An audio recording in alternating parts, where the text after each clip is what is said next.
حضرت علی نے مکان نہیں بنایا ساری زندگی، مکان نہیں بنایا، کوئی کاروبار نہیں کیا ساری عمر۔ اب اس پہلو پہ بھی ذرا غور کریں۔ حضرت علی رضی اللہ تعالیٰ عنہ نے کوئی بینک بیلنس نہیں بنایا۔ صحابہ کرام علیہم رضوان فرماتے ہیں بڑے بڑے رشتے آئے سیدہ فاطمہ کے لیے، بڑے بڑے امیر کبیر لوگوں، حضور نے فرمایا میں رب کے فیصلے کا انتظار کر رہا ہوں۔ ایک دن تینوں یار ان لوگوں کا خلوص دیکھے مولا علی کے ساتھ، حضرت ابوبکر، حضرت عمر، حضرت عثمان۔ حضرت علی ایک یہودی کے باغ میں مزدوری کر رہے تھے تو وہاں گئے اور جا کے کہا علی تو حضور سے سیدہ فاطمہ کا رشتہ کیوں نہیں طلب کرتا؟ تو حضرت علی کہنے لگے بھائیو نہ مکان ہے نہ گھر ہے نہ کچھ ہے، رشتہ کیسے مانگ لوں؟ کہا تو جا تو صحیح، ہمیں تو لگتا ہے رسول پاک تیرا انتظار کر رہے ہیں۔ مولا علی شیر خدا کہتے ہیں میں گیا اور جب میں حضور کی بارگاہ میں گیا تو انہوں نے مجھے یار تھے نا تیار کر کے بھیجا، مجھے لفظ بھی سکھائے کیا کہنے ہیں، لیکن جب میں وہاں پہنچا نا تو میرے اندر طاقت ہی ختم ہو گئی بولنے کی۔ سلام لے کے تو حضور کے پاس بیٹھ گیا، حضور نے فرمایا علی کیسے آئے ہو؟ تو میں خاموش، پھر پوچھا کیسے آئے ہو؟ میں خاموش، پھر پوچھا کیسے آئے ہو؟ میں خاموش۔ کہتے دلوں کا حال جاننے والے رسول نے فرمایا علی فاطمہ کے لیے آئے ہو؟ فاطمہ کے لیے آئے ہو؟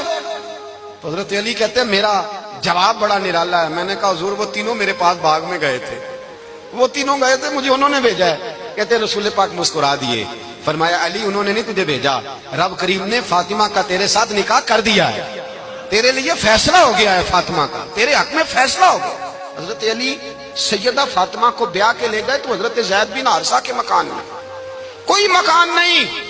او بھائی تو دولت دیکھ کے بیٹی کی شادی کرتا ہے، سرمایہ دیکھ کے پھر دعا کراتا ہے، دعا کریں اللہ میرے داماد کو ہدایت دے دے۔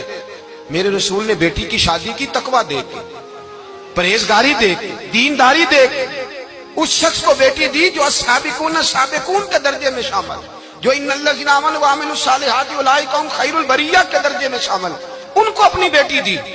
حضرت علی شیر خدا رضی اللہ تعالیٰ عنہ فرماتے ہیں کہ سیدہ فاطمہ الزہرا کو میں بیاہ کے لایا، سارے گھر کے کام حضرت فاطمہ نے کیے، میں مزدوری کرتا 2 گھنٹہ یا 1.5 گھنٹہ، زور سے عصر کے درمیان کام کرتے، 2 کلو کھجوریں ملی تو مولا علی نے اٹھا کے اپنی کمر پہ رکھی۔ باغ کا مالک کہنے لگا علی تھوڑا کام اور کر لو، فرمایا 2 کلو ہو گئیاں بڑی ہیں، 1 کلو میرے بچے کھائیں گے، 1 کلو مدینے کے غریب بچے کھائیں گے۔ تو کہا علی کل کیا کرو گے؟ فرمایا کل جو رب زندگی دے گا وہ روزی بھی دے گا۔ تو بندہ مشورہ دینے لگا، مشورہ بھی ہوتا ہے نا قریب سے، مشوروں والے بھی بڑی خرابی کرتے ہیں، اللہ ماشاءاللہ۔ کہا علی جائز پیسے تو اکٹھے کر لینے چاہیے۔